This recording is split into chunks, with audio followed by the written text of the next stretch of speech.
บรรยากาศหมู่บ้านชนบทลาวหน้าหนาวหลังน้ำท่วมครับพี่น้องบรรยากาศแดดอ่อนๆตอนเช้าบรรดาสัตว์เลี้ยงเพิ่นก็นอนพิงแดดน้องพักก็นอนอาบแดดสบายใจเลยบ่แน่หม่องนี้อาจสิเป็นคอกของน้องงัวกลุ่มนี้ก็ได้ครับเพราะว่าอยู่ลาวเพิ่นเลี้ยงแบบปล่อยหันหน้าพี่น้องเพิ่นบ่มีคอกนะครับแต่ก็น่าเงิดอยู่ครับพี่น้องน้องเป็ดน้องห่านน้องไก่น้องงัวน้องควายบ่ฮู้ว่าเพิ่นจำเฮือนจำบ้านเพิ่นได้จังไดนะครับกลางคืนเพิ่นก็สิขับมานอนอยู่แถวๆเฮือนเจ้าของนะครับบ้านไม้ยกสูงใต้ตารางก็มีรถไถจอดเห็นบรรยากาศแบบนี้แล้วก็คืนฮอดพ่อใหญ่แม่ใหญ่หรือว่าญาติผู้ล่วงลับไปแล้วเนาะครับพี่น้องคืนฮอดเมื่อตอนอดีตเนาะครับพ่อใหญ่แม่ใหญ่นั่งฟิงไฟหน้าหนาวจี้ข้าวจีท่าไข่ปิ่งไก่ปิ่งปลาปิ่งเขียดอาหารธรรมชาติอาหารตามฤดูกาล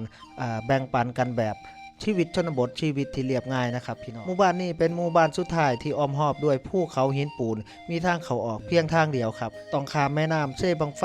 ด้วยขัวไม้ไผ่หรือว่าสะพานไม้ไผ่ที่มีความกว้างเพียง1.20 เมตรนะครับแต่ถ้าเป็นฤดูน้ำหลากน้ำก็สิท่วมขึ้นมาเมิดนะครับพี่น้องสะพานที่ข้ามแม่น้ำเซ่บังไฟก็สิถูกซัดไปกับสายน้ำพอเบิดฤดูน้ำหลากเข้าไปฝนต้นหนาวพี่น้องชาวบ้านเฮาก็สิรวมแรงรวมใจสามัคคีไปสร้างสะพานขึ้นใหม่อีกทุกๆปีบอกถึงฤดูน้ำหลากหมู่บ้านนี้ก็สิถูกน้ำท่วมทุกปีนะครับพี่น้องสังเกตบ้านเพิ่นก็เฮ็ดเพื่อไว้แล้วนะครับเป็นบ้านไม้ยกสูงปล่อยให้ด้านล่างมันถูกน้ำท่วมไปเลยฮะนะพี่น้องชนบทลาวแถบนี้เพิ่นสิเฮ็ดหน้าเป็นหลักนะครับพี่น้องปลูกเขาเป็นหลักรองลงมาก็ปลูกมันนะครับมันต้นหรือมันสำปะหลังนั่นเองครับบรรยากาศที่เฮาถ่ายนี่เป็นต้นปีหรือว่า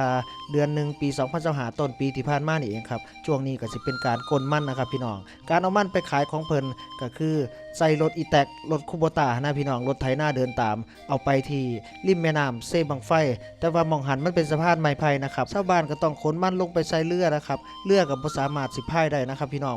ด้วยน้ำที่ตื้นเขินในฤดูหน้าแล้งนะครับขนมันใส่เรือแล้วก็ต้องลงไปลากเรือยางบูน้ำไปอีกฝั่งนึงนะครับพี่น้องหมู่บ้านนี้บ่มีรถยนต์บ่มีรถกระบะบ่มีรถปิกอัพบ่มีรถเก๋งเด้อครับพี่น้องเพราะว่ามันเอาเข้ามาบ่ได้ครับมันมีแต่สะพานไม้ไผ่น้อยๆที่ผมว่าการใช้ชีวิตก็ยังเป็นแบบดั้งเดิมนะครับวิถีชีวิตที่เรียบง่ายอยู่กันแบบเอื้อเฟื้อเผื่อแผ่บ่ต้องหมุนตามโลกบ่ต้องหมุนตามความทันสมัยจนเกินไปอยู่แบบ